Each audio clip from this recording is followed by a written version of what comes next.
Bom dia, alunos do oitavo ano. Preparei essa videoaula para vocês de biologia e nós estaremos estudando sobre duas teorias que falam sobre a origem da vida: a abiogênese e a biogênese. Começando aí pela abiogênese. Essa teoria, também conhecida como geração espontânea, foi a primeira ideia absurda proposta pela origem da vida. Observe que não foi a primeira ideia sobre a origem da vida, mas foi a primeira absurda.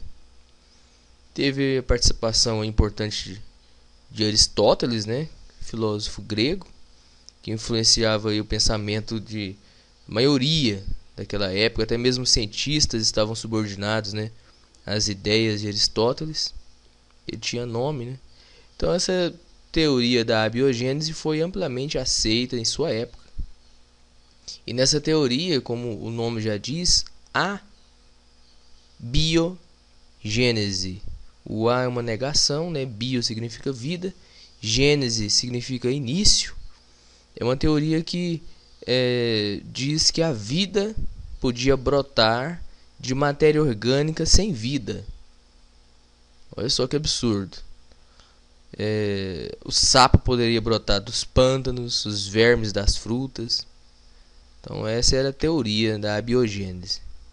O médico Jean-Baptiste van Helmont teve coragem de elaborar uma receita de como fabricar ratos por geração espontânea. Pegou um punhado de cereais e colocou numa camisas sujas lá, colocou num cantinho lá e ficou esperando os ratos brotarem daquela camisa suja. E muita gente, acreditou que os ratos realmente brotavam da sujeira. Mas, graças a Deus, essa teoria não durou por muito tempo. Queda da abiogênese. Francesco Redi, médico italiano, realizou alguns experimentos que comprovaram que essa teoria, estava totalmente errada.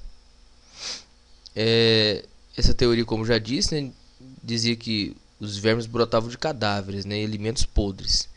E aí ele fez alguns experimentos e observou que nada disso acontecia. Eles originavam de ovos que eram depositados pelas moscas nos alimentos, Então, e Louis Pasteur, em 1860, realizou um experimento que derrubou de vez, a teoria da biogênese. Ele pegou alguns frascos de vidros que possuíam um gargalo semelhante a pescoço de cisne e colocou um caldo nutritivo lá dentro, caldo de carne, e ferveu, deixou em repouso alguns dias e observou que não houve formação de micro-organismos, porque aquele gargalo lá ficou contido água na parte inferior, fez ali uma barreira física e os micro-organismos não conseguiram adentrar. E ele tirou o gargalo depois e percebeu que houve formação, de micro-organismos.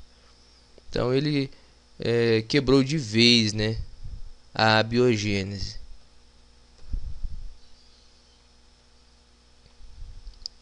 Aí tem, um experimento que dá para observar bem. Tem aí um frasco número 1 com a carne e fechadinho. Frasco 2 aí com gás. E o frasco 3 aí totalmente aberto. Então, vai formar micro-organismo porque ovos são depositados, na carne. Olha aí, experimento de Pasteur. Tem aí um líquido, um caldo nutritivo dentro do vasilhame com gargalo de cisne. Ferveu e ele continuou estéreo. E ao retirar o gargalo, aí os micro-organismos cresciam, porque na verdade eles eram depositados, vinham de fora.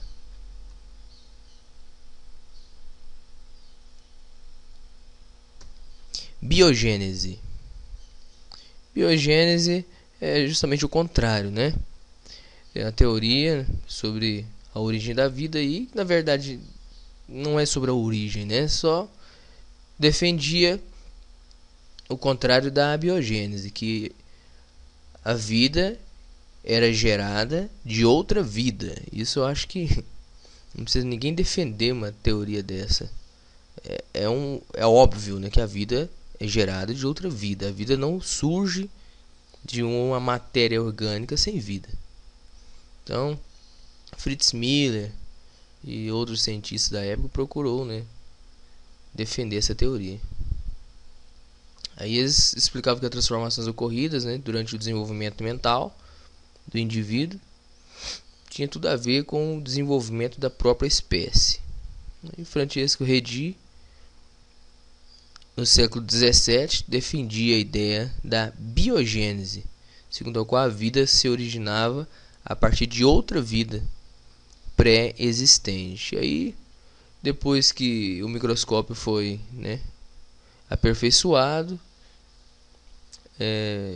foi revelado, né, que os micro-organismos tinham realmente seus próprios meios de reprodução.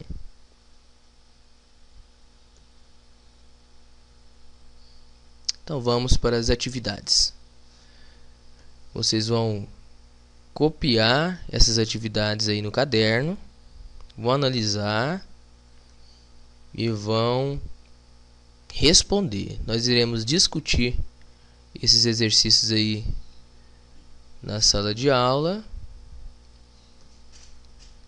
e depois eu vou passar para vocês o gabarito. Então, muito obrigado e estudem. Tchau para vocês.